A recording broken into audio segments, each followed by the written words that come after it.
In far north Queensland, there is a small town celebrating a big history.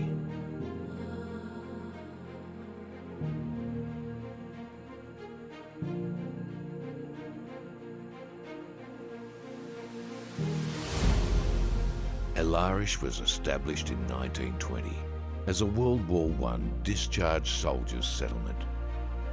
The soldiers named their new home in commemoration of the taking of Alarish during the war. At the time, Alarish was part of Palestine. Today, it is a city of Egypt. During World War I, Egypt's Alarish was a critical supply base for Australian soldiers, saving many lives.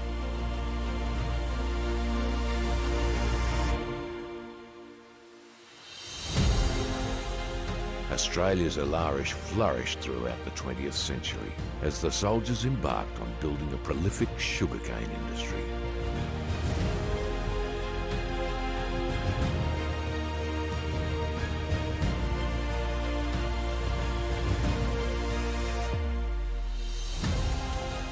"100 years later, in 2020, Alarish remains committed to preserving the significance of its rich history.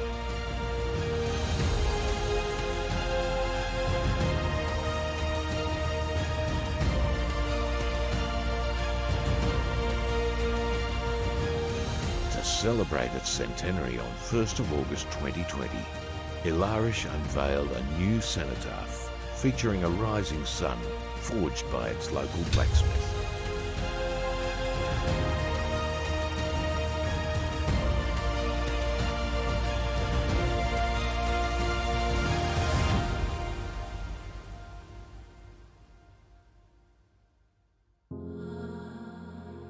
Experience the fascinating history of Alarish by visiting the Alarish Diggers Museum.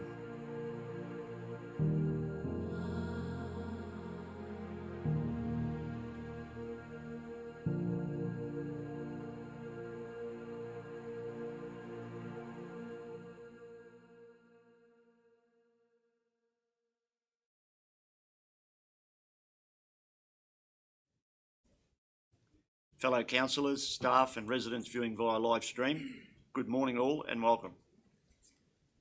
I acknowledge the traditional owners and caretakers of the land on which this meeting is being held and pay my respect to the elders past, present and emerging. I now call on Pastor Rob McGarry to deliver the opening prayer. Please stand. Thanks, Mark. I'd like to just read, it's the shortest verse in the Bible, actually, it's John 11, verse 35. What it says is that Jesus wept. The context of the scripture was the death of Lazarus, Jesus' friend, and the loss, grief and mourning of his sisters.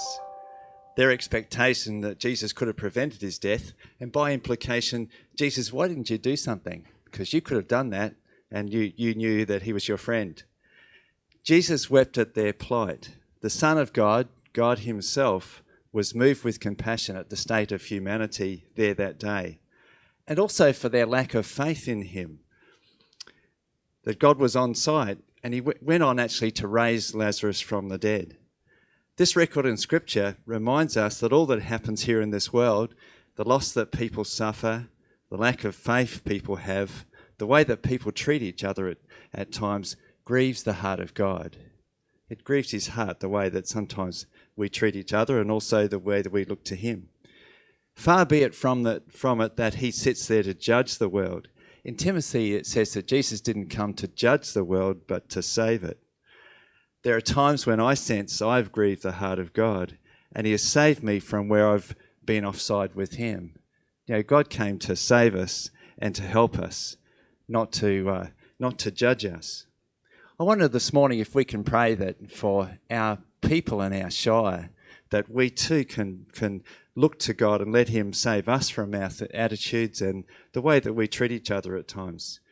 sometimes we have crazy attitudes. There are a lot of crazy attitudes about the COVID-19, and I think we need saving from some of those attitudes that we can get on and do what is the right thing to do.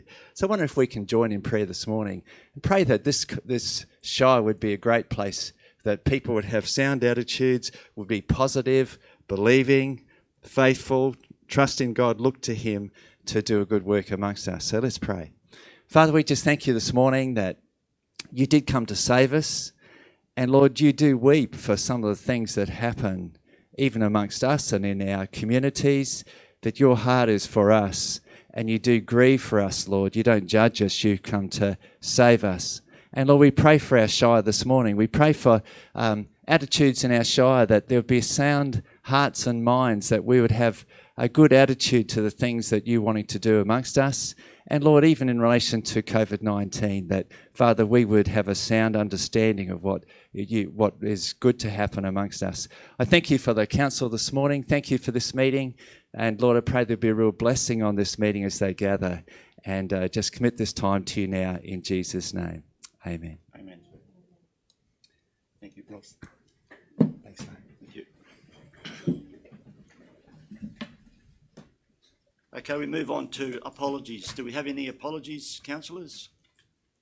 Take that as a no. Declaration of conflict of interest. Declaration of prescribed conflict of interest or declarable conflict of interest. Please use this opportunity to make public any prescribed conflict of interest or declarable conflict of interest in respect of the items in the agenda. Councillors should use this opportunity to disclose and/or comment on other councillors and/or staff interests in accordance with the Act and the regulations. Are there any conflicts to declare, councillors? Take that as a no. Thank you. At this point in the meeting, I'll suspend standing orders, and we're all aware today is James's last general meeting, and we have a special guest, Owen Hitchings from the Department of Local Government, who will lead off with a few words about James's 40-year career. I need to be excused, and I'll return when standing orders comes back on. Thank you.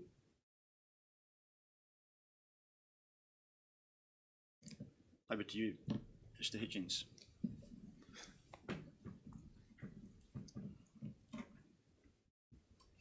Mayor Nolan, councillors, ladies and gentlemen, I really am honoured to have the opportunity to be here today at this very significant occasion, the occasion of James's last ordinary meeting with council. I've got a lot to thank James for personally, and quite a bit really to lament about his loss to the sector.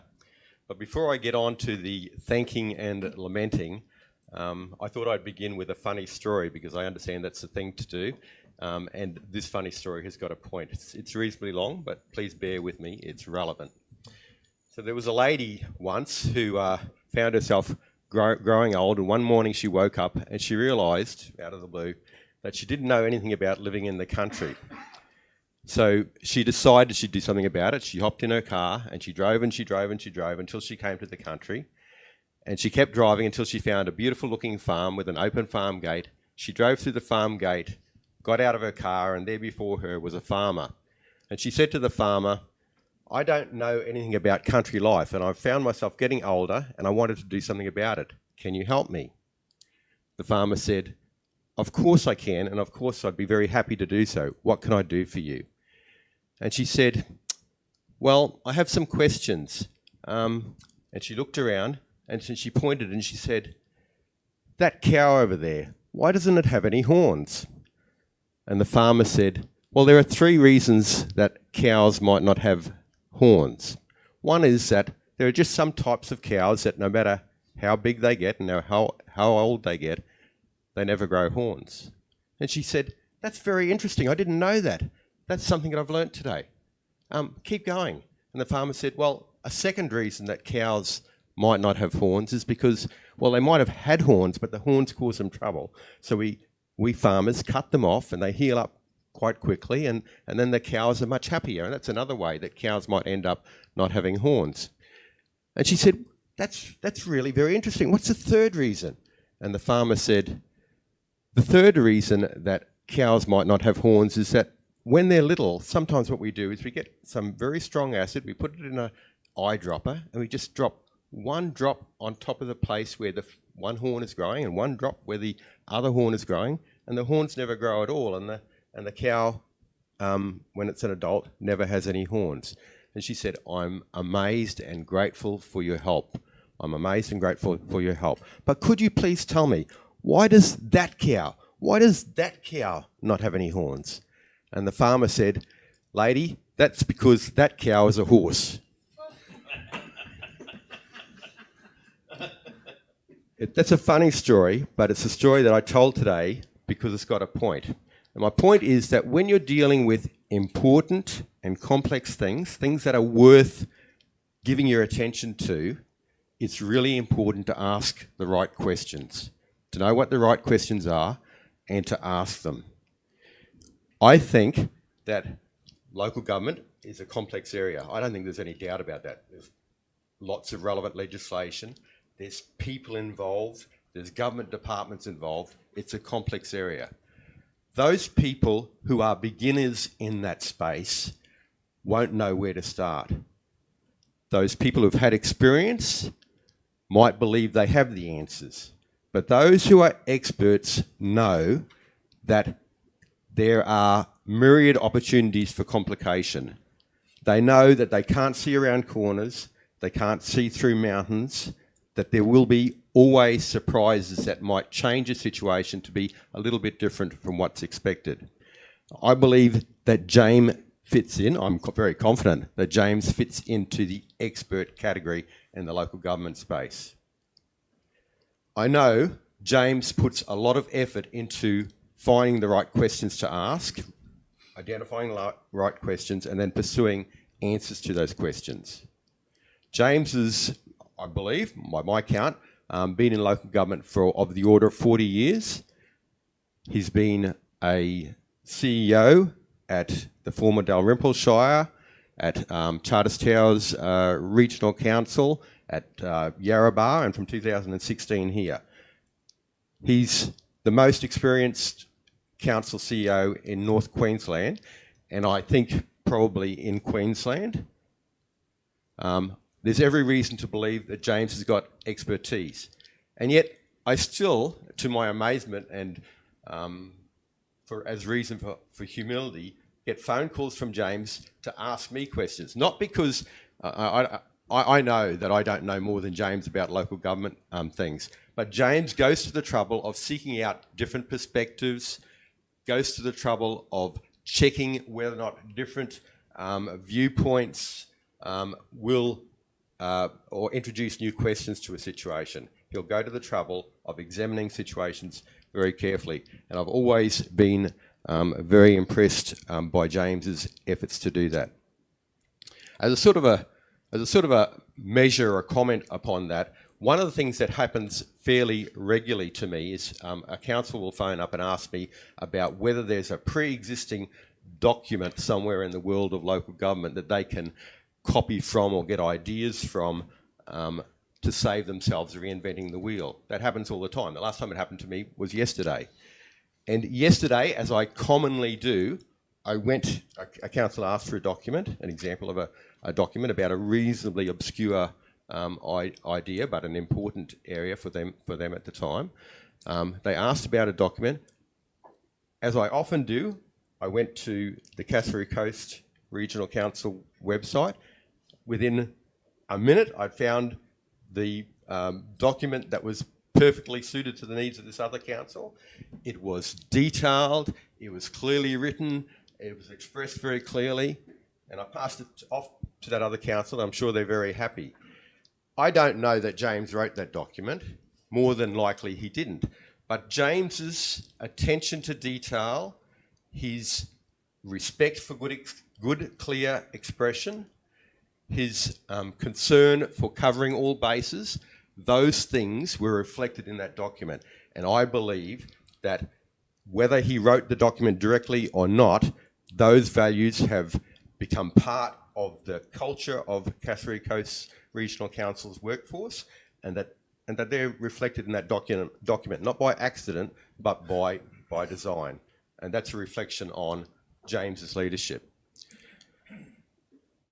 Talking about James and his ability and his knowledge of council is one thing, but it's also worth my commenting, I'm sure it's worth my commenting, on his personal characteristics.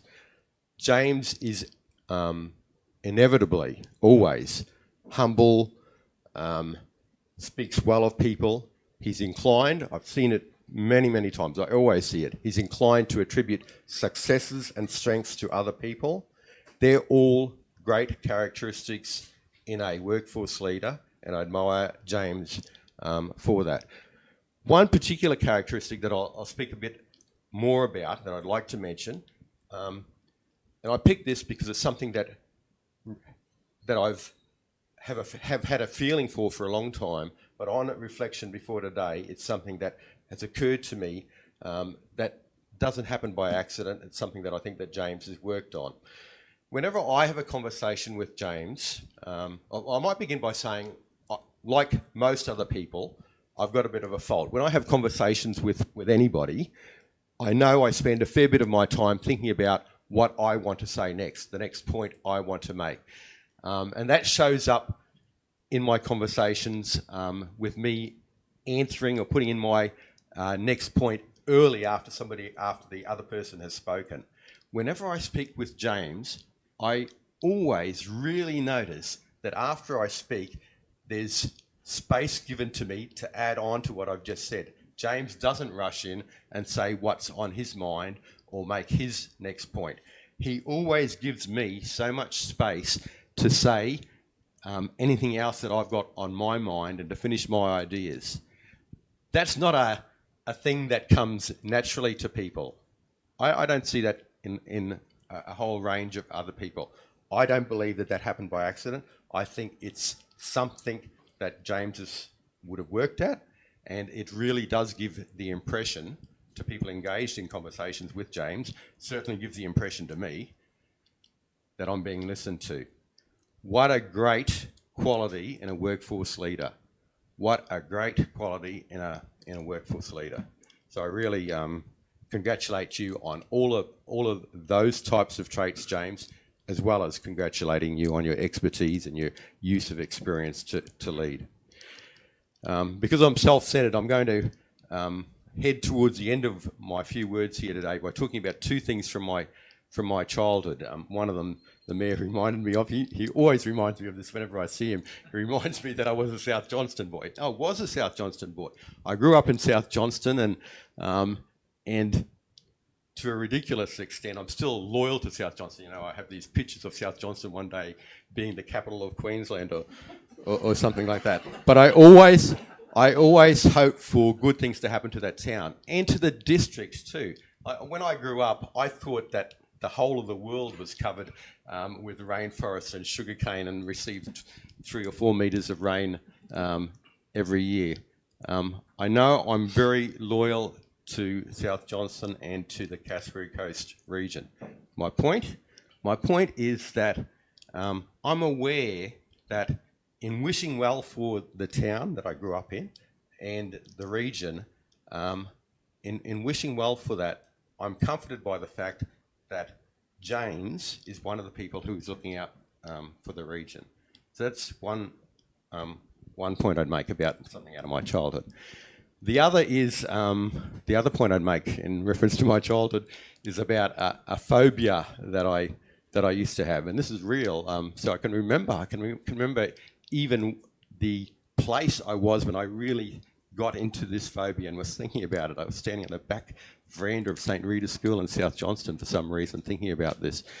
I had a concern about what would happen when all those people who ran the world and who knew what they were doing, what would happen when they stepped down and handed over to people like me, when I was thinking of myself back then, what would happen when they handed over to people like me and other people to fill the positions and to do the jobs and to run things when they decided they weren't going to do it anymore. And I was really worried back then. I was really worried about what we would do and whether or not the world would end up being a great big mess and we'd all starve to death or what have you. So I grew out of that.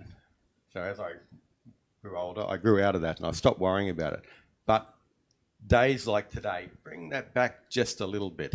They bring back that little bit of concern about what might happen.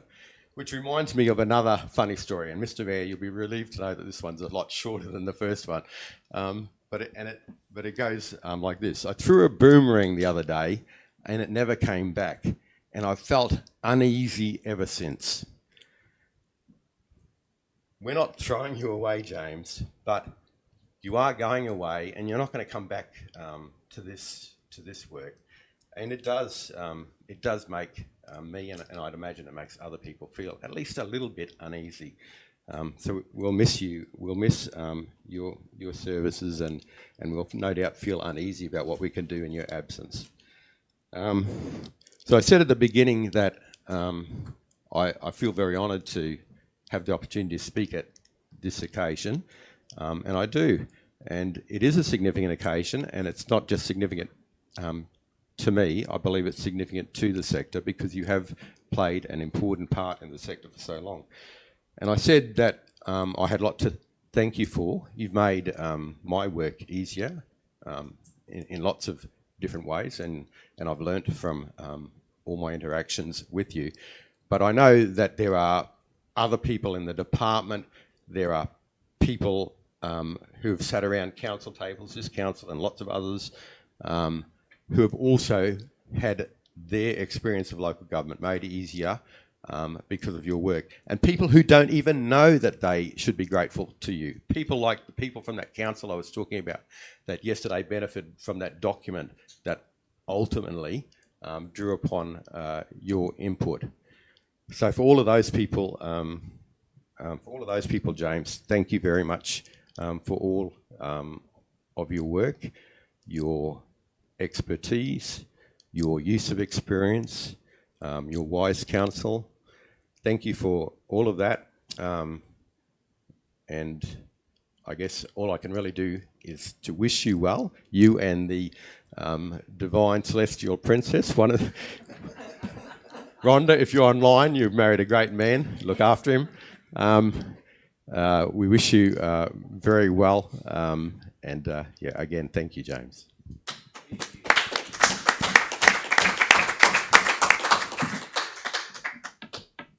You don't get right a reply yet, mate. It's an honour and a privilege for me to be delivering this speech.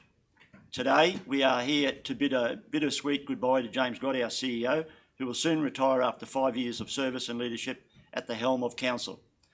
When I reflect on my time working closely with James, it brought to mind a quote: "A great man does not seek applause or place.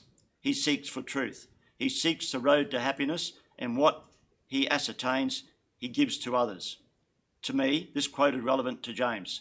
He has created a space where council staff can think outside the box, challenge the status quo, and make fearless choices. These choices, decisions, and actions transform challenges into exploration, risk into reward, and fear into determination. Much of the story of the last 5 years is about the ever-challenging landscape. Who could have ever predicted the challenges of COVID?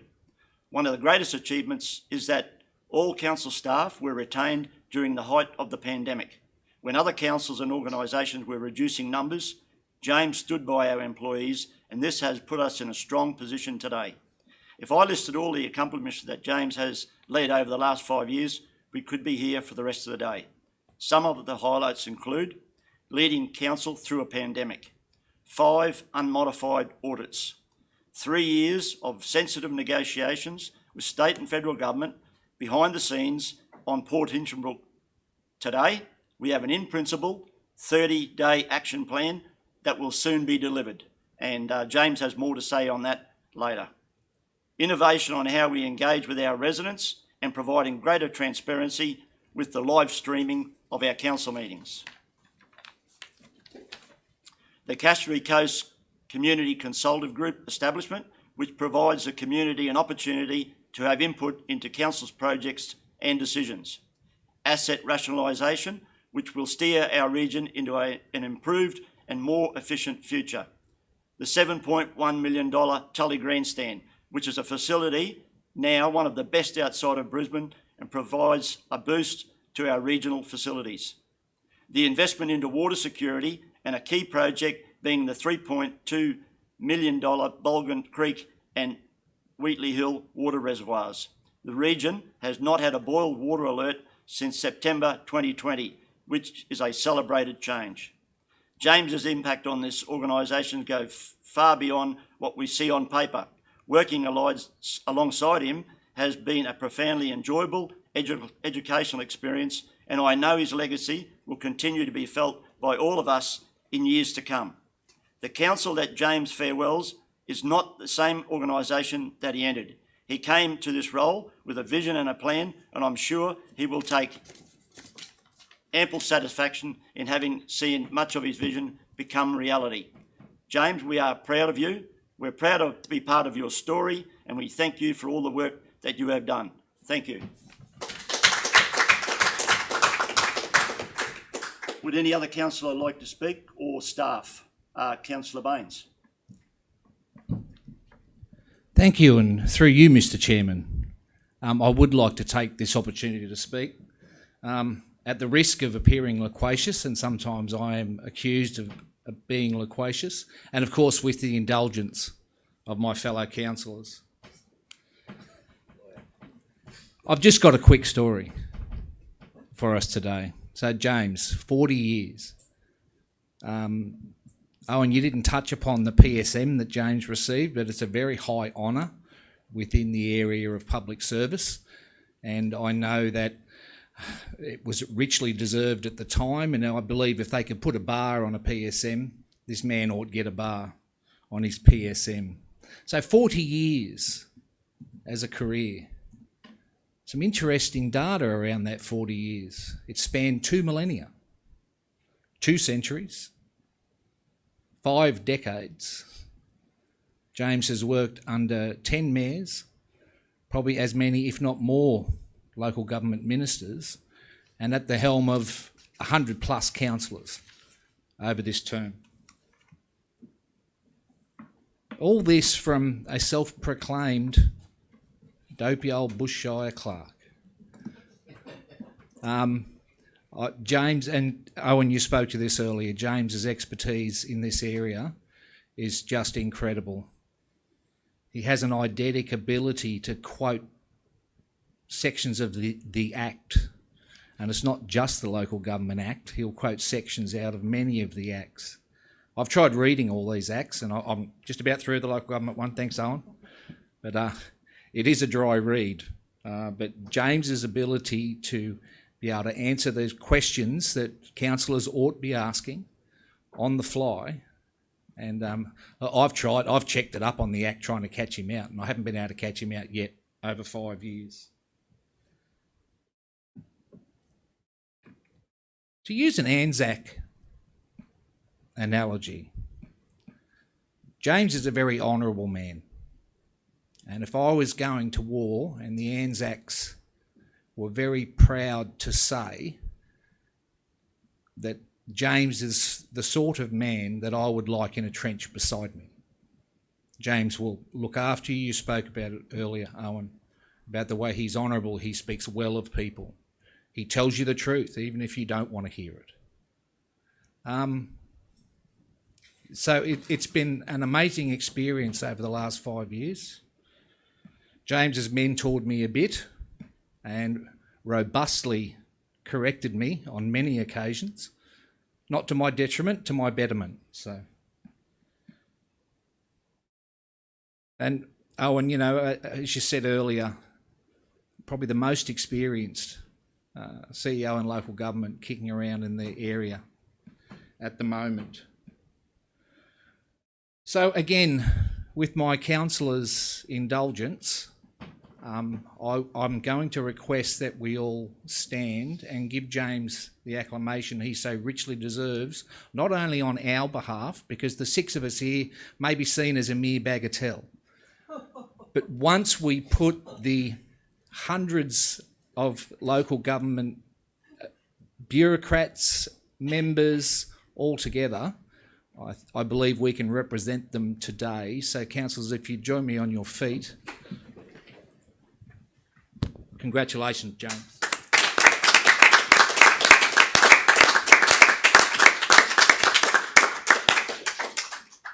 That's enough out of me. Thank you, Councillor Baines. Any further councillor like to speak? Councillor Pervin. Yeah, very short and sweet. Mr. Gott, I'd just like to wish you the very success in the rest of your future, and I hope you enjoy your retirement. I've only known you for about 16 to 18 months, but in that time you've guided me on a straight line, and I very much do hope that you have a great retirement and get out there and enjoy some fishing that you deserve. All the best, Mr. Gott. Thank you, Councillor Pervin. Any further speakers? Councillor Chewy. Thank you, Mr. Mayor. Yes, I would also like to wish you all the very best, Mr. Gott. We've had many interesting conversations and many words I have not understood when you've told me, but I pretended that I did and went and looked them up in a dictionary afterwards. So anyway, so I wish you all the very best, and Rhonda as well. You've worked hard, and I hope that you can learn to wind down. It can be challenging when you've been working hard all your life. It's hard to suddenly stop. So take a breath, catch a fish and enjoy. Thank you. Thank you, Councillor Chewy. Any further speakers? Yes, thank you, James, for your guidance and company over a period of time. I think I did teach you about Peter and Paul and depreciation. I think you're going to leave council a lot more knowledgeable in that department. But we will be seeing plenty of you. Thank you. Thank you, Councillor Barnes. Councillor McLeod. Sorry, through the chair. Best of luck.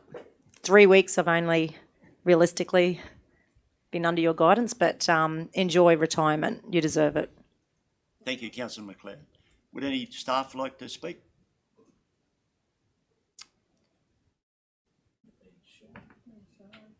Okay. Right of reply to the CEO.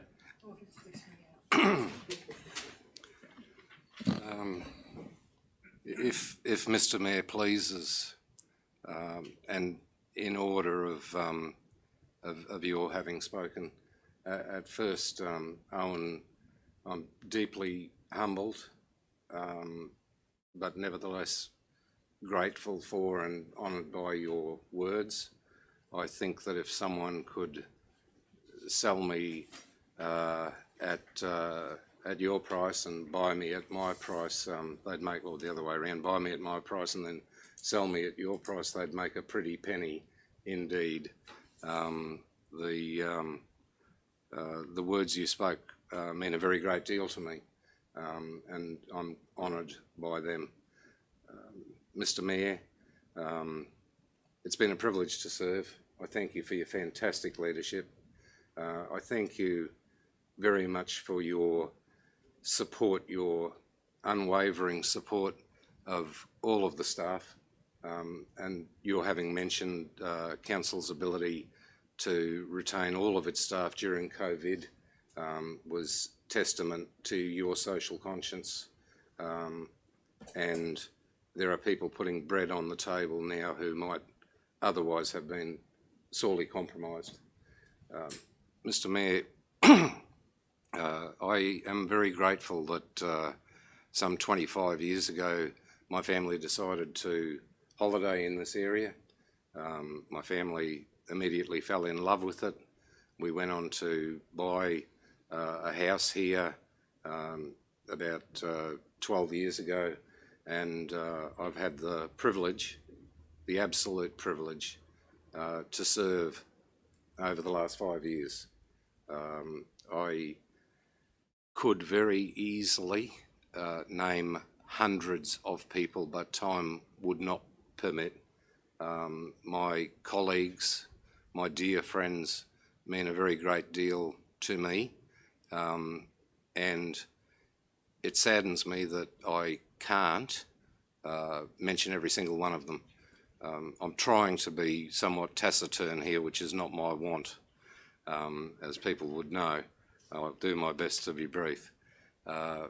Mr. Mayor, there are a few people I'd like to single out, and again, in order of having spoken, Owen, I've learned a very great deal from you.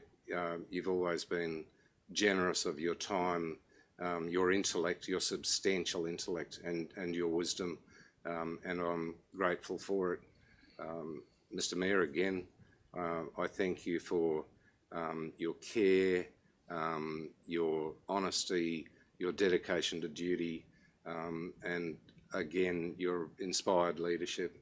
Mr Mayor, I thank other councillors with whom I've had the privilege of working, some present, some not.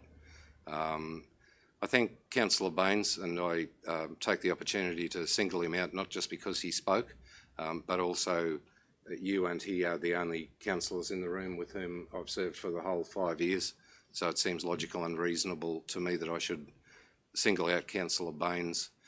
Councillor Baines' gentle wisdom has meant a very great deal to me over the years, and he's had the capacity and generosity to call me out for being a bloody old fool when I was tempted to be a bloody old fool. Excuse me. I don't want to use this opportunity to reflect upon 40 years.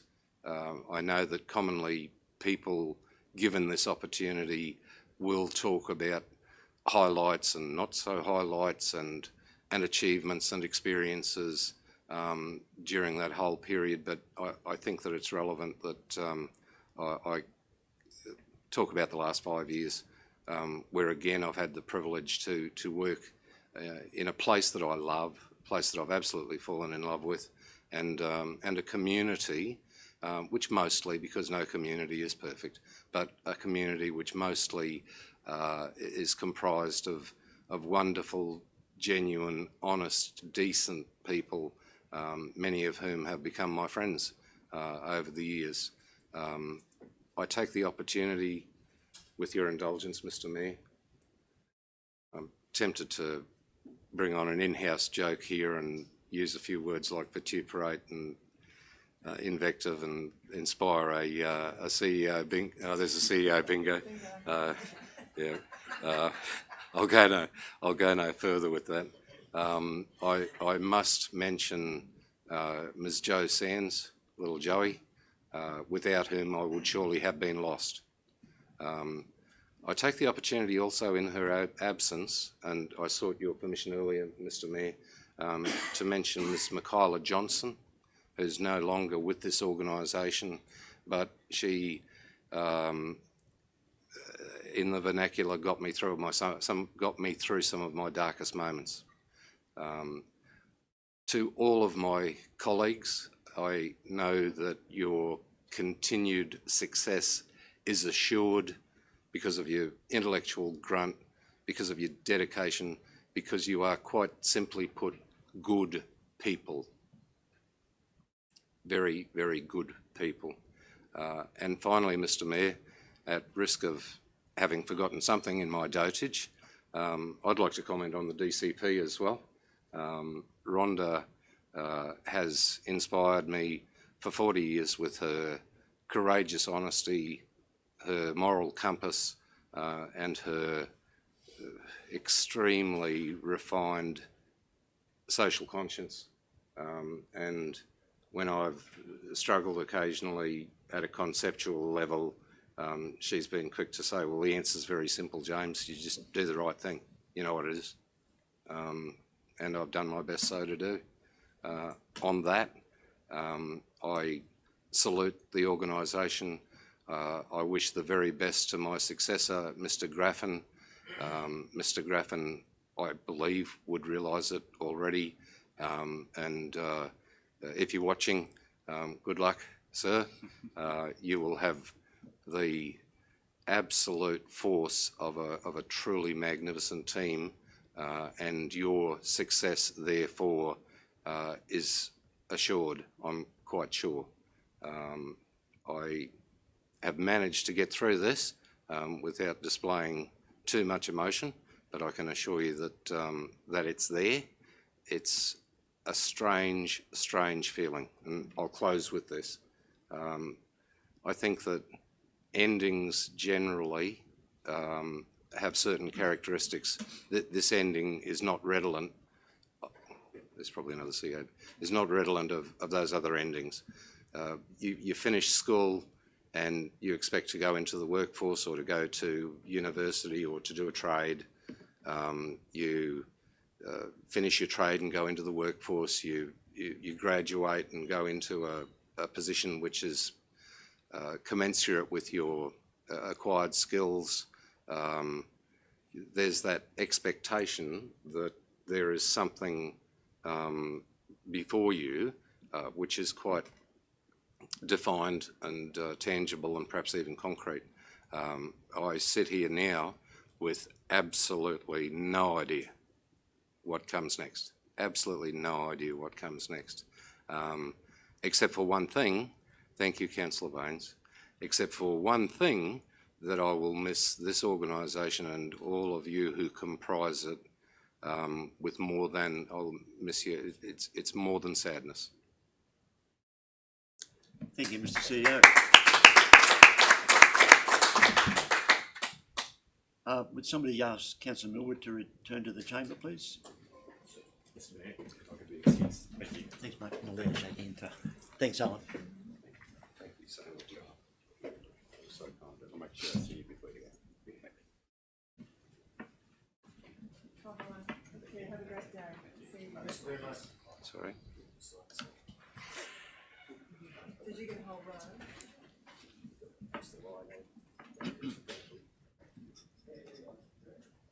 I've got a couple there, James. That's it.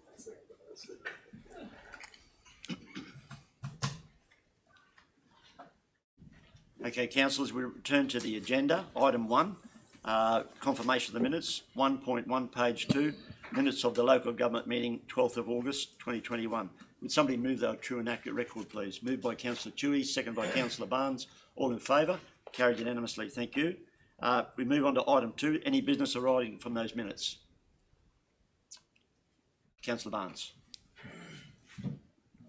Good, thank you, Mr. Mayor. Through the chair, I'm just getting asked by the public on 8.3. We voted down by majority 8.3 crew by function, but currently there's jobs advertised in certain media outlets, and I'm getting told that there's some job description changes now.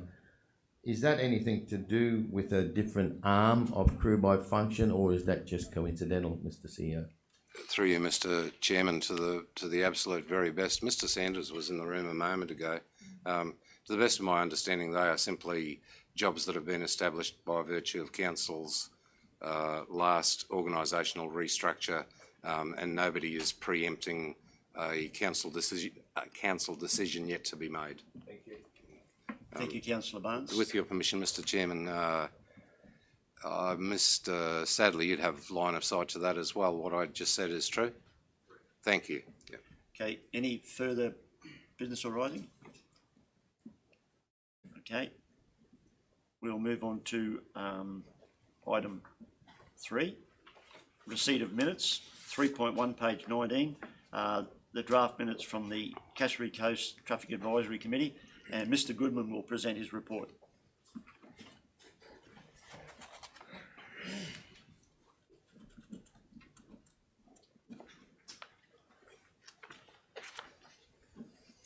Mr. Goodman. Mr. Mayor. Councillors, very simple report. The first meeting of the Cassowary Coast Traffic Advisory Committee was held on the 24th of June 2021. This group was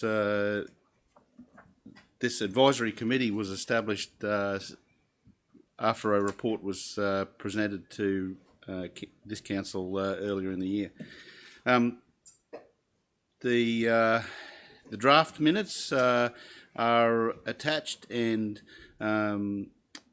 for your information and for you to note the content of the discussion and what went on at that advisory committee, I can advise that a subsequent meeting was held yesterday with some.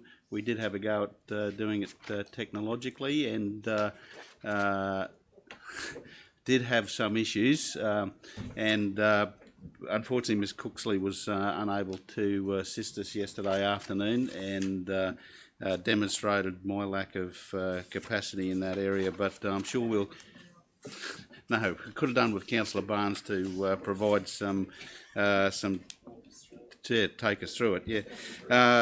So I can say though at the meeting yesterday, those draft minutes were adopted, so they are a true reflection of the meeting. So if there's any Thank you, Mr. questions, Goodman. happy to Councillor answer. Chewy. Thank you, Mr. Goodman. Through you, Mr. Mayor. Just regarding the no standing at the Clump Point facility, which is an ongoing issue, there was probably amongst us some discussion of there actually painting being put on there in bolder letters. No parking. Did that come up into the discussion at all, or is it a thought that could occur?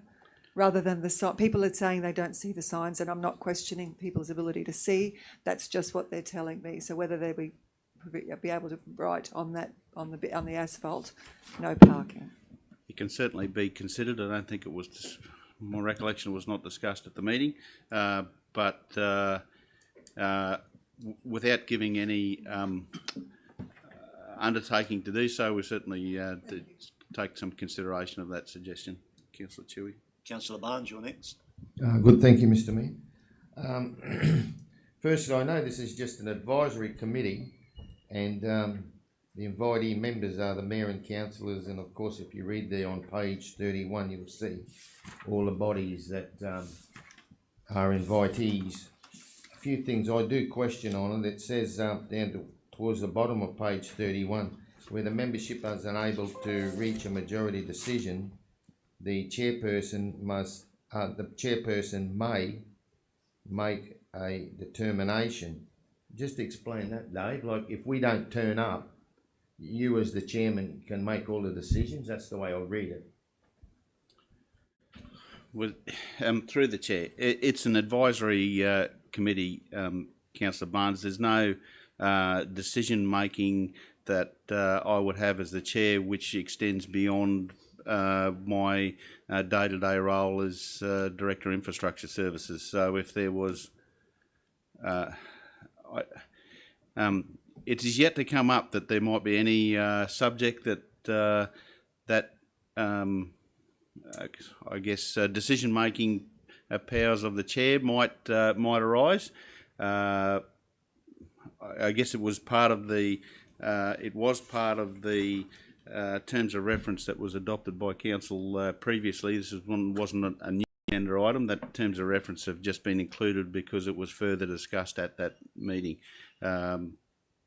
Happy for any future discussion of the terms of reference at the meeting to be added. Yeah, just through the chair once again. I know that roads have turned in, from community pressure, roads have turned into such a major concern. As only last fortnight we had a meeting at the grandstand with all the community members, and I see as invitees, I'd love to see some community members invited on that board. Through you there, Mr. Chair, I think what you're suggesting, Councillor Barnes, is that the terms of reference be amended. And so this is not. I'm not bringing you a report that considers the terms of reference. The terms of reference were considered at a previous meeting. They've been considered by the Cassowary Coast Traffic Advisory Committee. We did have an application from it. Certainly from previous experience, having members on that committee has not led to effective meetings or consistent meetings in the past. If there are, so if you read through the minutes, there was a request from the Innisfail Bicycle Users Group to be full-time members of the Traffic Advisory Committee, and the Advisory Committee felt that it would be better to deal with the maintenance request that the Innisfail Bicycle User Group had identified through the normal custom request process and deal with those maintenance issues, and that if the Innisfail Bicycle User Group had specific safety issues that they wanted to address, then that we may and would likely offer an invitation to that group to attend a meeting to present on that. And so that has always been envisaged. So if a cane group or a harvesting group or a mill or any particular user group identified consistent safety issues that they wanted an opportunity to address the Cassowary Coast Traffic Advisory Committee, that the facility is available, but they would not then be full-time members of that committee. Any further questions? Councillor Millwood. So, yeah, further to that, through the chair, correct me if I'm wrong, but if we then started to bring private entities into the actual committee, then they would find themselves being conflicted when it comes to making decisions. Is that right? Through the chair, there's not so much of a decision-making. There's really recommendations that come out of the Traffic Advisory Committee. And it's really also a very good opportunity for Cassowary Coast Regional Council and Transport and Main Roads to provide consistent advice to users and have consistent strategy around safety on our road network, because almost no one, there's a couple of officers in this room and a few others that are within council would know when they're driving around, now I'm on a state road, now I'm on a local road. But for the vast majority of road users in our region, they don't care whether it's a local government road or a state road, and they would, we think, just prefer to have consistent safety and management of the road network. So also further to that, has there been a good appearance from school bus conveyancing committees at all? Through the chair. Not to date. We certainly have had some submissions from school bus operators. You can see in the minutes there have been some schools that have been raising issues of safety and are dealing, and this committee, advisory committee, has facilitated a process that both local government officers and Department of Transport and Main Road officers are dealing with those safety issues that have been identified or raised. So I think the answer is yes. Yeah. Councillor Baines. Thank you. Through you, Mr. Chairman. I'd just like to comment, and I think Councillor Pervin may share my sentiments, but I'm not speaking on your behalf, Councillor. I've attended the two meetings. It is a very collegiate and inclusive committee. It's good open conversations, and again, as you just answered earlier, Mr. Goodman, you know, that interested groups do have the ability and come and make a presentation if it's on a specific issue, let's say. But I really enjoy the meetings, and I feel that building the relationships between Cassowary Coast, DTMR and the other organisations that are members is very encouraging from an elected member's point of view. And the committee is very happy to hear concerns that councillors may bring forward, as well as we also raise CRs, get them in the system. But not all the CRs, of course, go to Cassowary Coast. Some of it, again, because I don't necessarily know every road that's main roads and every road that's council, but I speak very highly of the committee and work well done, and congratulations to the chair. Thank you, Councillor Baines. Councillor Chewy. One more very quick one. Thank you, through the chair. Mr. Goodman, if people have an issue with a road, obviously they can talk to us as their local councillor, or do they put it as a CR to be brought to this committee? What would be the best process for issues to be raised at meetings? Through the chair, if anybody in the community has an issue with their road and they consider it to be a safety issue, they should not be waiting for a safety committee meeting in a couple of months' time to be raising it. So raise it through as a customer request, it's highly unlikely. It's not the it's not what I see as the role of this committee, as the chair of this committee, to be dealing with potholes. But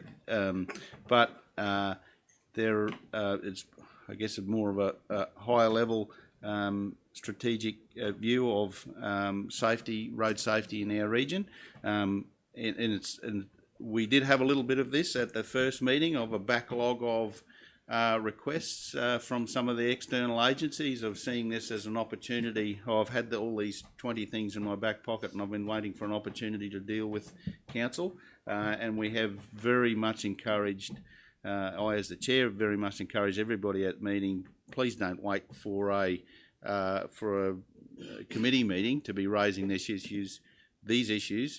99% of these need to be dealt with by officers in the normal way, and even if you are raising issues around speed limits or speeding issues, or a particular that you think there might be some additional signage required on a tight bend or something like that, that decision won't and can't be made at a road safety advisory committee on this without some investigation from a council officer or a DTMR officer.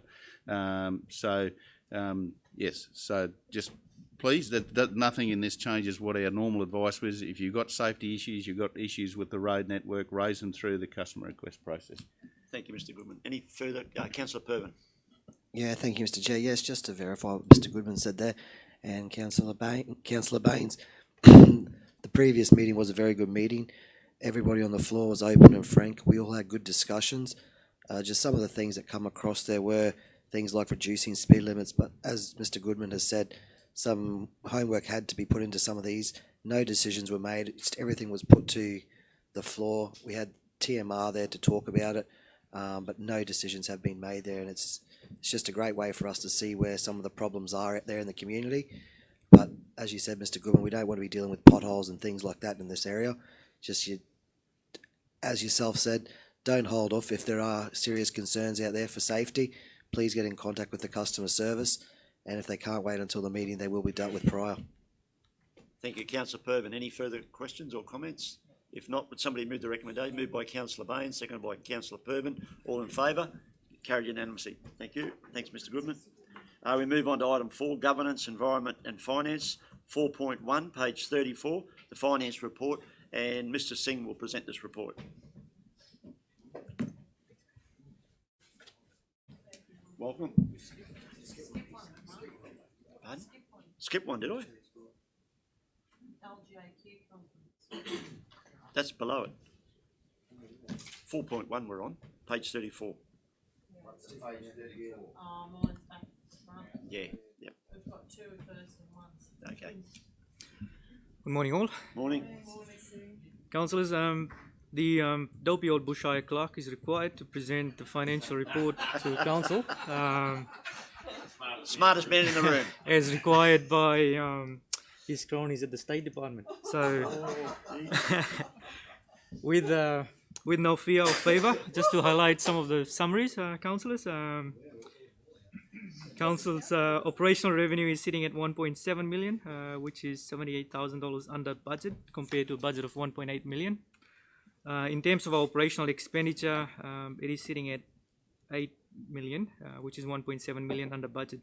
So generally what happens, councillors, is it is the first month of the new financial year, and then generally what we see is a bit of a phasing thing that happens throughout the year, and then we've had a slow start to the financial year. So that's why we are sort of seeing numbers which are slightly behind in most of the areas. In terms of the cash balance, councillors, it is sitting at around 36 million. Overall, capital expenditure for the month was 2.4 million, and including commitments, we are sitting at around 22%. So councillors, on page 35, we have the breakdown of the financial figures, which obviously doesn't give a true sense of the world, but it is something which is a bit of a financial summary for us. So rather than going line by line, again, in terms of the operating revenue, you can see some numbers are slightly above budget, some are below. overall, that sort of indicates we are slightly tracking behind.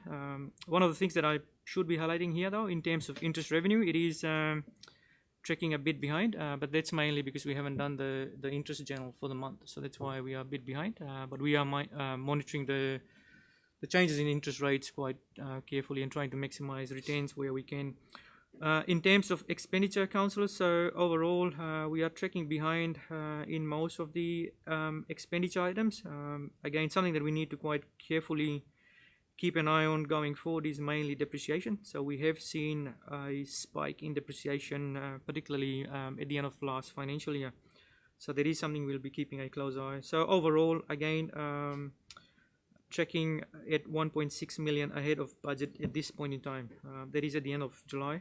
On the next page, councillors, on page 36, we do have a summary in terms of where and the rate at what we have invested our financials.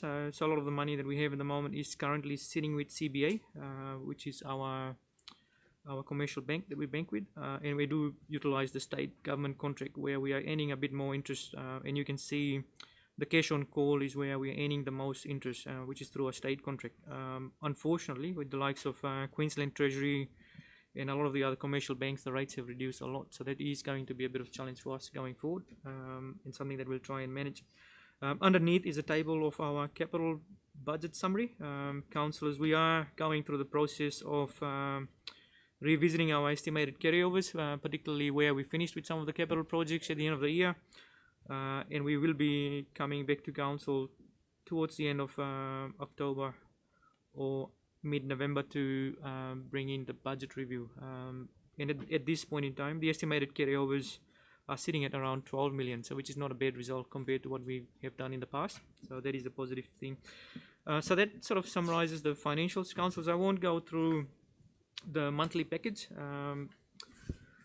I did think of sharing a quick story, but generally I do realize some of these quick stories do take a lot of time. So I won't be sharing any. But in saying that, however, I would like to take this opportunity to thank our CEO, James Scott, on behalf of EMT, the management team and all staff, particularly for the guidance and the leadership that he has provided us over the last 5 years. And we wish him well in retirement. So thank you, James.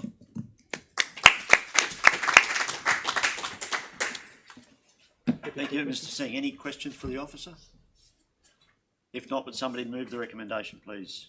Moved by Councillor Baines, seconded by Councillor Pervin. All in favour? Carried unanimously. Thank you. Thank you, Mr. Singh. Item 4.2, page 49, LGAQ Annual Conference, and Mr. Gott will present this report.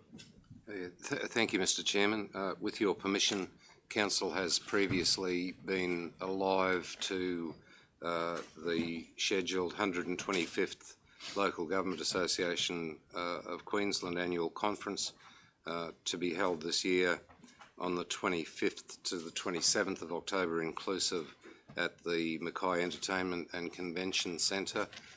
Since our recent by-election, Councillor McLeod has expressed an interest in attending this conference, so I simply recommend that Council approve Councillor McLeod's attendance as an attendee. Council has already established its delegates, and that costs for the usual registration, travel, accommodation and so on be met from Council. There are three. Councillor McLeod to be in the room? Yes. Okay. Yes. Yeah.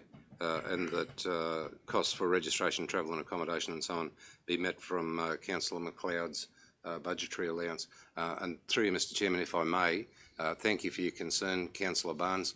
This is the ordinary business of Council, so it doesn't give rise to a prescribed conflict. If that was your concern, which I assume. Yeah. Thank you, Mr. CEO. Any questions of the CEO on that report? Pretty straightforward. Mr. Gott, I know you won't be on our books effectively, but I understand you have received a special invitation to attend this conference. This will be your 35th? I think it's, through Mr. Chairman, I think I'd need to count them, but I think it's 33. 33. Yeah. And in fact, you'll be standing shoulder to shoulder with Greg Hallam, who's also going to be a special guest at this conference. So we'll catch up in Mackay in October. Yeah. We're well through, Mr. Chair. All right, somebody move the recommendation, please. Moved by Councillor Dewey, seconded by Councillor Barnes. All in favour? Carried unanimously. Thank you. We move on to item 5, asset sustainability, 5.1, page 67, CCRC capital report, and Mr. Wood will present this report.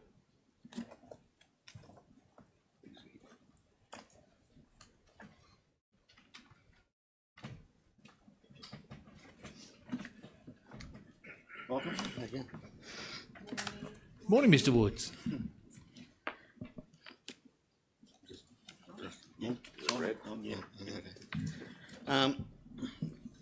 Council's capital report. Council is currently delivering projects commenced in prior years, as well as the delivery of new projects for 21-22. Council's capital works program for 21-22 contains 223 projects with a total budget of 45.8 million, including estimated carryover. As of the 16th of August 21, the Council has expended 9.9 million, including commitments of the program capital works budget, which equates to approximately 22% of the delivered program. And then some of the completed works that we've done in the last month is part of our LRCI footpath renewal program, which has now been completed prior to the funding deadline.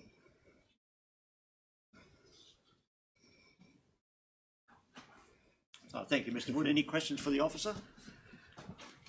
If not, would somebody move? Oh, Councillor Dewey. Thank you, Mr. Mayor. Mr. Wood, we could just get an update on the shade sale at the pool. I believe it was supposed to be nearly completed. I believe there's been a slight technical hitch. I'm hoping for the school holidays would be a great completion date. That's the program now mid-September, be completed. Any further questions for the officer? Just on page 70, the Balliol Street upgrade for the tourism sector. I note that the completion date's been pushed out to June 2022. Any background reasoning why that's been postponed? It's currently out for quote. Out for quote, is it? Yes. Okay. Any further questions for the officer? Councillor Purvin. Yeah, through you, Mr. Chair. Mr. Woods, morning, how are you? Just a quick one, the Cartier Road footpath. I see it's been pushed out until June 2022 as well. I was under the understanding it was supposed to happen this year. Money was allocated in the budget for that one. I don't know if you could answer that, Mr. Goodman. I'll have to get back to you.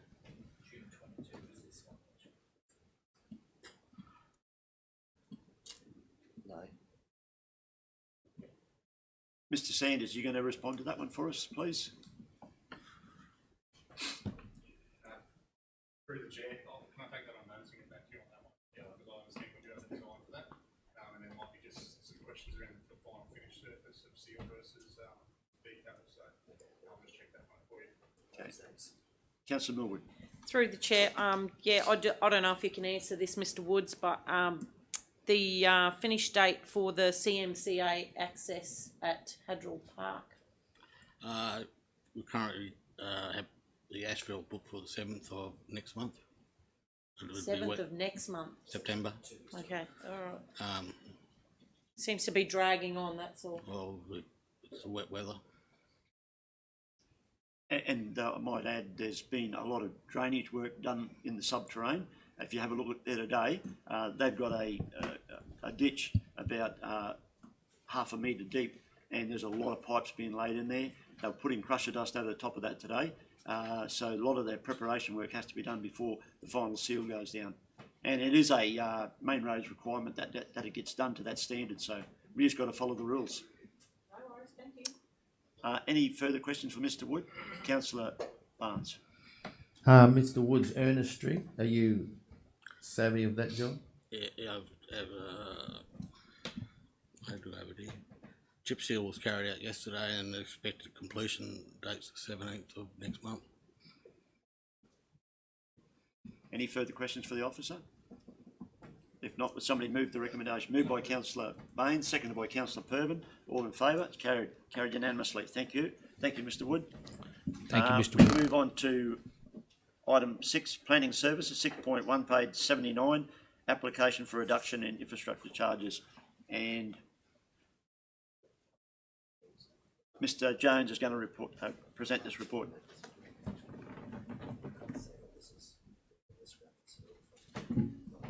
Welcome, Mr. Jones. Good morning, everybody. Morning, Mr. Jones. Council's in receipt of a request from RPS Australia on behalf of Mr. Jack Thompson, trading as New Life Metal Recycling, for 100% reduction in the infrastructure charges relating to the material change of use for a medium impact industry, being a metal recycling facility on land described as Part A, Lot 338, NR 7058, situated at Gundy Mill Road, Gundy Bend. The application was approved by Council subject to conditions on the 22nd of July. An infrastructure charges notice was issued for the amount of $104,196.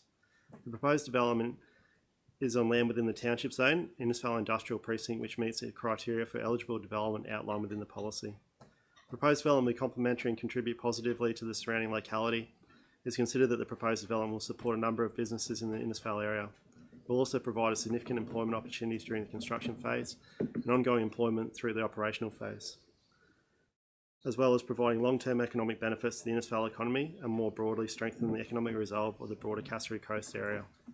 Proposed development will utilise existing service infrastructure provided, including water, sewer, roads and stormwater, and has a number of potential environmental benefits to the region. A 100% reduction in the infrastructure charges for the development would result in a $104,196 discount, the revised infrastructure charge amount being $0. This is if the development is completed within the timeframe identified within the agreement.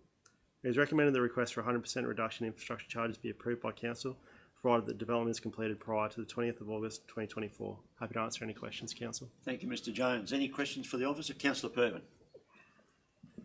Yeah, morning, Mr. Jones. Just a quick one. This item here, does it have anything to do with the scrap metal works on the south side of Innisfail? Is this the same one that we're talking about in particular? Can you...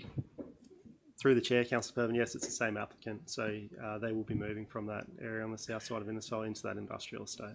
All right, so that's a good move, getting them into the industrial estate where that sort of business should be conducted, and off our highway there, the first entrance to Innisfail. So yeah, I'm very happy with this. Thank you, Councillor Pervin. Councillor Millwood. Through the chair, Mr. Jones, I was also like to make a comment that not only does this particular business provide economic benefits, but it's also going to help in the reduction of rubbish going into our landfill. So I also think it's a really valuable project. Thank you. Thank you. Any further questions or comments? Councillor Chewy. Excuse me, and I might have missed it, so I do apologise, Mr. Jones. Through the chair, is there a time frame that he's to actually do the shift? Yeah, correct. Councillor Chewy, in order to get the reduction in infrastructure charges, the material change of use must be signed off and everything completed by the 20th of August 2024. However, we're expecting it to happen a lot sooner than that. Yeah. Thank you. Any further questions? I might add, this is the second time in that area that our staff have acted to remove scrap metal businesses. Previously, across the other side of the highway to the existing one, that operator was moved out to the old Gundy Mill site. If you drove down that road and had a look, so our staff have done a great job getting 2 scrap metal businesses off that area and out into the industrial estate. If there's no further question, Councillor Barnes. Yes, Mr. Mayor. Lastly, we're talking about unsightly in our shire. One day, as a council, I'd like to visit shipping containers after Yasi. It's been a long time since Yasi. We allowed them in, and if people wish them to stay, well, they've got a 10A Act that they've got to follow if they require to keep them. So I know you've got a lot of work on your plate, but take that on notice. Thank you. No, thank you, Councillor Barnes. Thank you, Councillor Barnes. Can I just say that if you drive around the whole of Cassowary Coast, there are hundreds and hundreds of shipping containers, and if we're going to take that battle on, we better get our staff to do a big report, because there'll be a lot of political fallout over that. I understand they're unsightly, and if they're not tied down correctly, they're a weapon in a cyclone, but so many people have located them on their properties, and it's a massive job to undertake. Any further? Councillor Pervin. Yeah, just on that, look, it looks like it's a big figure on there, 104,000, but I know At the previous council meeting, Mr. Jones, you spoke about this. This isn't money that's actually been directly given to them or discounted. These areas have actually got the priority infrastructure in place. Sewerage is there, all the roads, facilities is there. It's more if you're going to go out into a rural area where there's none of this, is where you wouldn't be given substantial discounts like this. These areas are already heavily infrastructure in place, and I just want to stress that again to the public that it's not something that we're just doing lightly. These areas have got the infrastructure there already. Correct. Any further questions for the officer? If not, will somebody move the recommendation, please? Councillor McLeod moved, seconded by Councillor Pervin. All in favour? Carried unanimously. Thank you. Thank you, Mr. Jones. Thank you. We move on to item 6.2, page 88, preparation of the new Cassowary Coast Regional Council Planning Scheme. And Mr. Horton and Mr. Jones will present this one. Thanks, Mr. Mayor. Morning, Council. Morning. Through the Chair. Yes, Council, as we've been discussing for a little while now, the preparation of the new Cassowary Coast Regional Council Planning Scheme. This report is for that. As we know, our current planning scheme was adopted in 2015. It was in line with the current QPP version of the state requirements. They have now been removed, and we're looking to pretty much consolidate our scheme and try and reduce a few areas in there, and especially remove the local plans and a lot of other components within our scheme to make it more direct on what we require and where we require it. And that's around accepted development subject to requirements. We really need to press as a council. If we do want activity in certain areas, we really need to focus on delivering that and ensuring that, you know, those types of things move into those types of zonings. Council, the recommendation is resolved to make a new Cassowary Coast Regional Council Planning Scheme under Section 18 of the Planning Act, endorse the Cassowary Coast Planning Scheme Project Charter, which is a part of the report, which outlines our stakeholders. We've got a lot of engagement work to do over the time. We'll have a communications plan. We will work heavily with the state on this process. We understand that we've got state planning policies to address, as also the regional plan. We've also noted that a request has gone to the Minister for the review of the regional plan. Hopefully over time that will be reviewed and in line with what we seek to do with the planning scheme.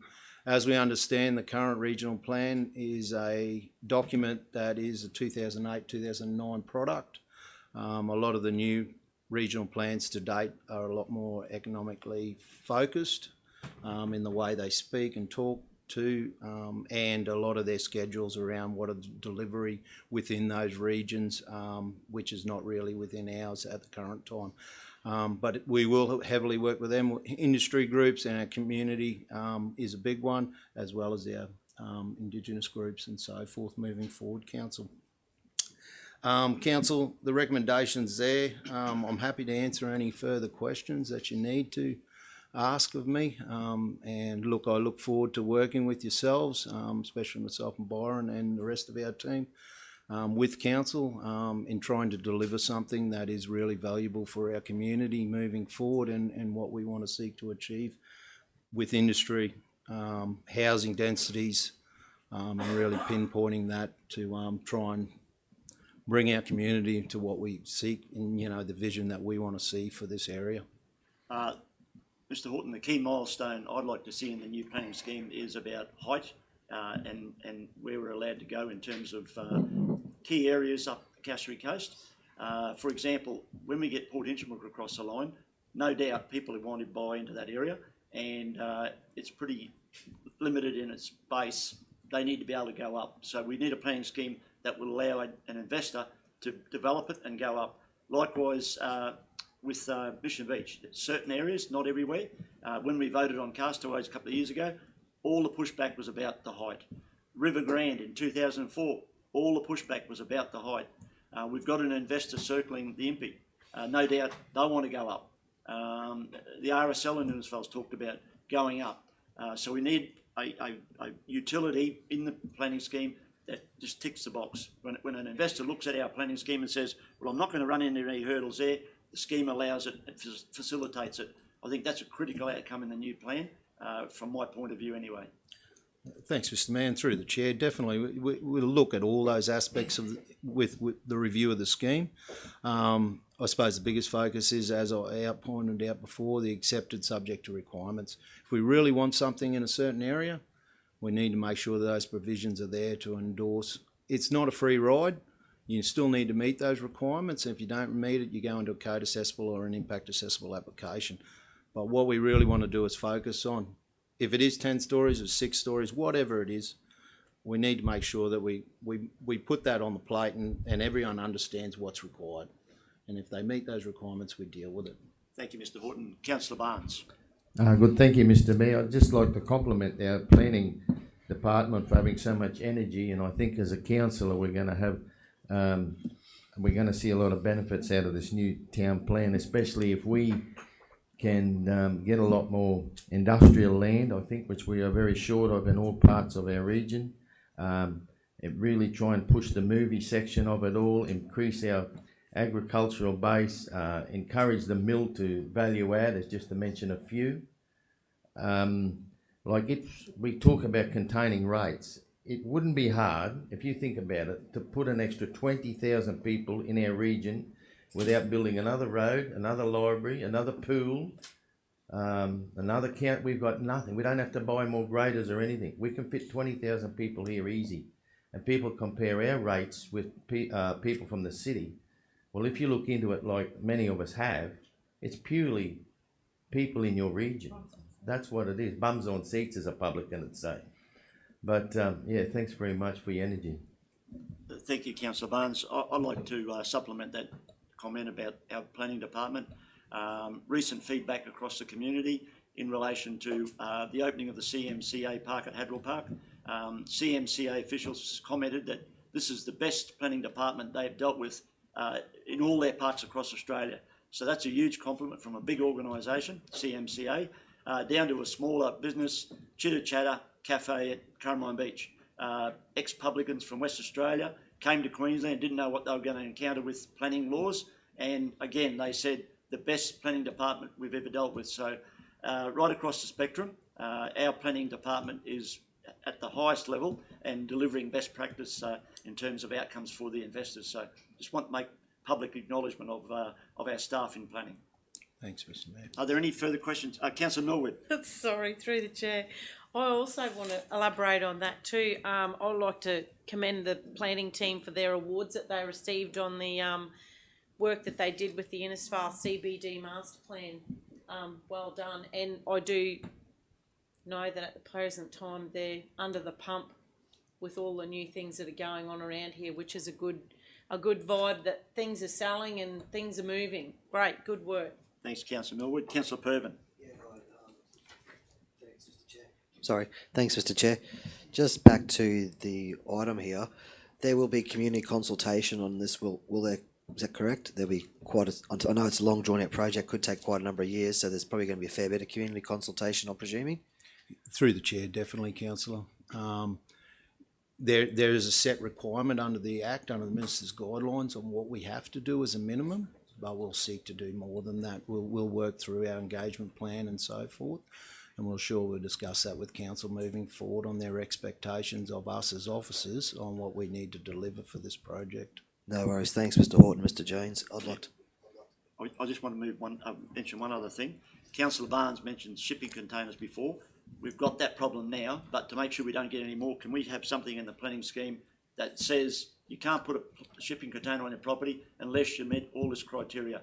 Clearly, they've got an open checkbook at the moment. They just bring them in, fill them up with rubbish, and they become a cyclone weapon. If we're going to stop that escalating, we need something in this new planning scheme to stop it. You're dead in its tracks.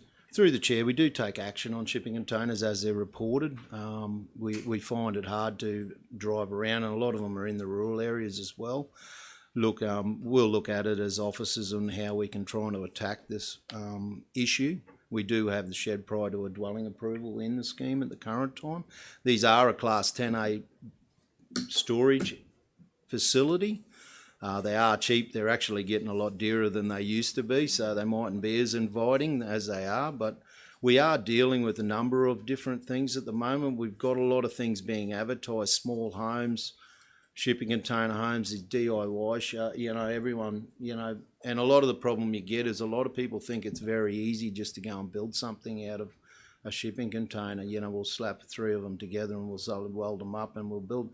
They're actually not as, when you do it all, it costs, the costs blow out, and, it can end up, especially if you're owner occupier, own a builder permit, it can get costly. So look, we will look to do something. Maybe through the chair, we might look at maybe giving a period of a certain time frame to get your approvals in to deal with them. After that, if you don't do that, we'll take appropriate enforcement action and maybe have to do an audit on that process moving forward. But I'll take that on notice, Council. Thank you, Mr Horton. Any further questions or comments? If not, would somebody move the recommendation? Moved by Councillor Millwood, seconded by Councillor Pervin. All in favour? Carried unanimously. Thank you. We move on to item 6.3, page 113, Cowley safety upgrades. Mr Horton will present this report. Thanks, Mr Mayor. Through the chair, Cowley safety upgrades, project number 1455430. Resumption of land.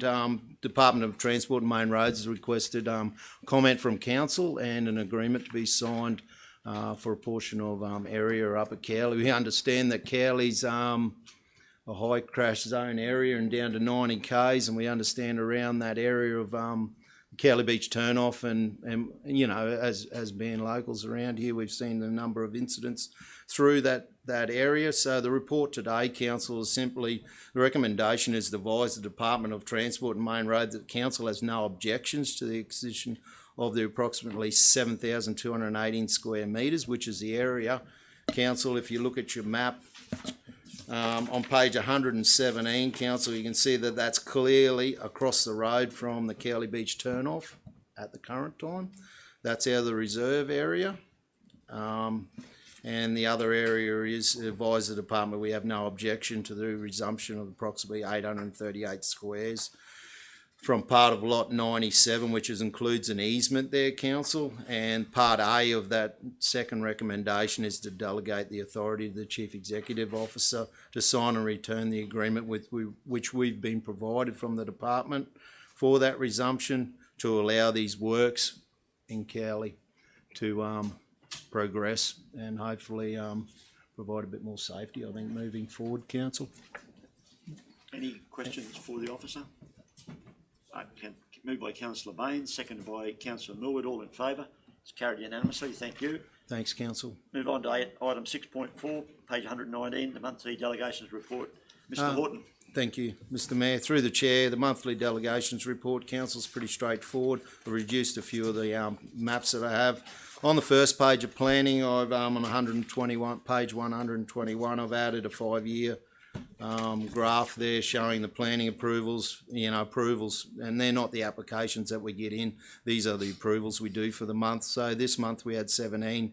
Last year we had 26, but it shows right back to 2016, council. You can get a bit of gauge throughout the year. You can actually see in 16, 17 the dropout in November, December of that year on planning around that time frame. So I thought it was a bit more better information for you guys to have a look at from there, council. But planning still, we're still getting a few applications in at the current time. We haven't decided. As I said the other day, we've got 3 duplexes in our current subdivision that we've put on the market over there at P Street. So the density's there, so we're getting 6 units on 3 properties, which is nice to see those applications come in. Into the building, council. For dwellings, we had 93 approvals. Not a great deal for the month. Above last year's June. I thought that'd be the case. We'd have to get to a point where we hit saturation. I know numerous builders and that are locked in, and some of the programs are well within over 8 months or 12 months, and before they can even start building another home. You would have heard in the media and around the place the costings of pricing of stuff gone through the roof, especially around timber and steel and all those types of things at the current time. So, there's a lot of people that are locked into a lot of agreements, to build a house. I don't know whether that's cost extras and how that'll deal with that. So there's a few things around that. Overall, the total approvals for July progressive is 329, council, which is nice to see, well above 250 from the year before. from that 2020 period, I should say. So, yeah, overall 43 with the building stats on page 126 with an overall figure of 3.8 million, council, for those total approvals.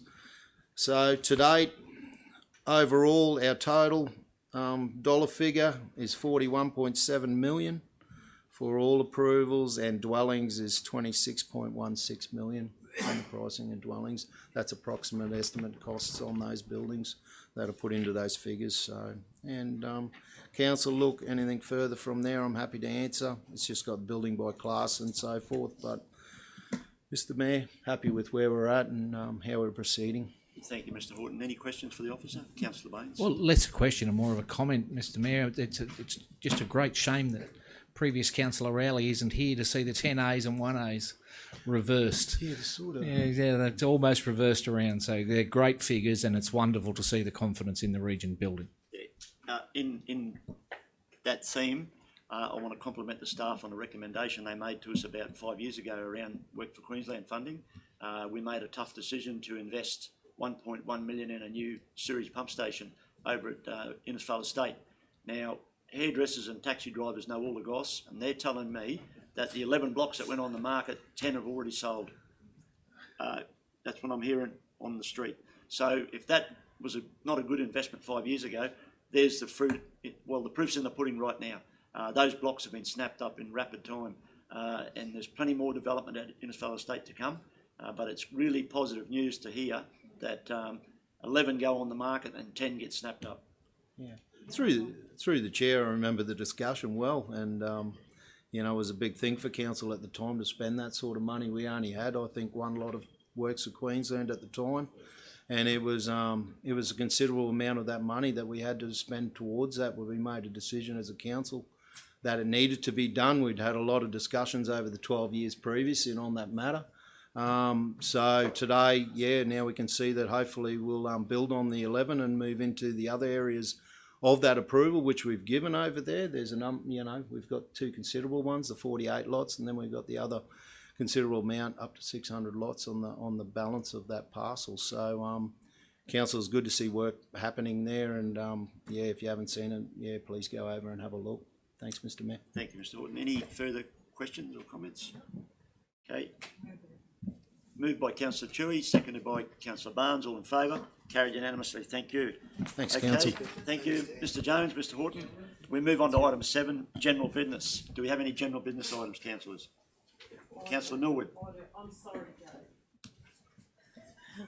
Through the chair, I just have one thing. I'd like to use this opportunity to thank our volunteers that are working precariously at our Vic centres that have been super busy this season, and I'd like to thank them for the tremendous job that they do. And if you have never been down there and listened to how those lovely ladies sell our area, then I suggest you go down there, because I've lived here all my life, and until I went down there and listened to how they sold this area, it's actually unbelievable. So job well done.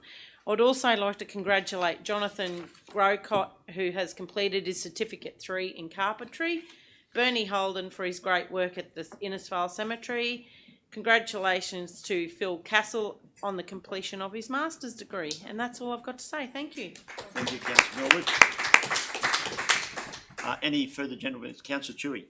Yeah, through you, Mr. Mayor. Yes, yesterday I popped in rather a bit late, I apologise, and with the Mayor and Councillor Baines to the School Savvy, the launch of the School Savvy project.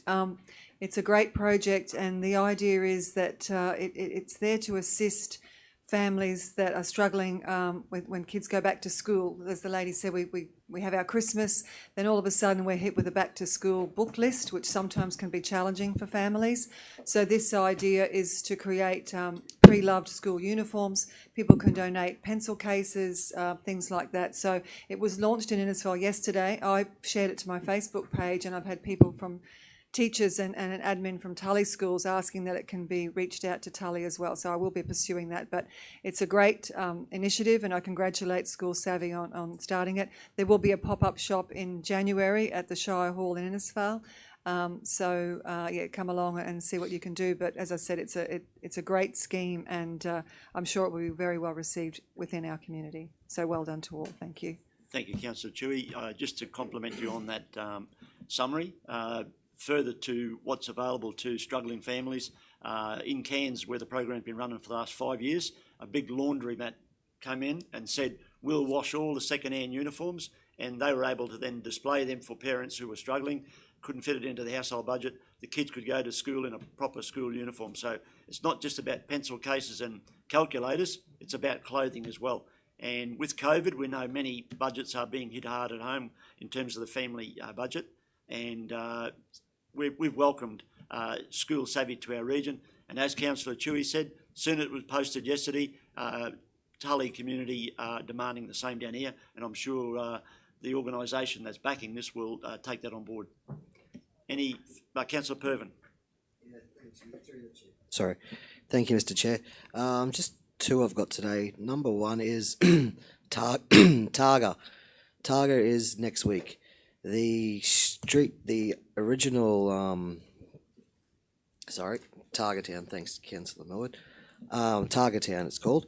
They'll be travelling through Innisfail. The super stage that was set down for the Corso in and around East Innisfail on the riverfront, it will now no longer go ahead due to complications from COVID.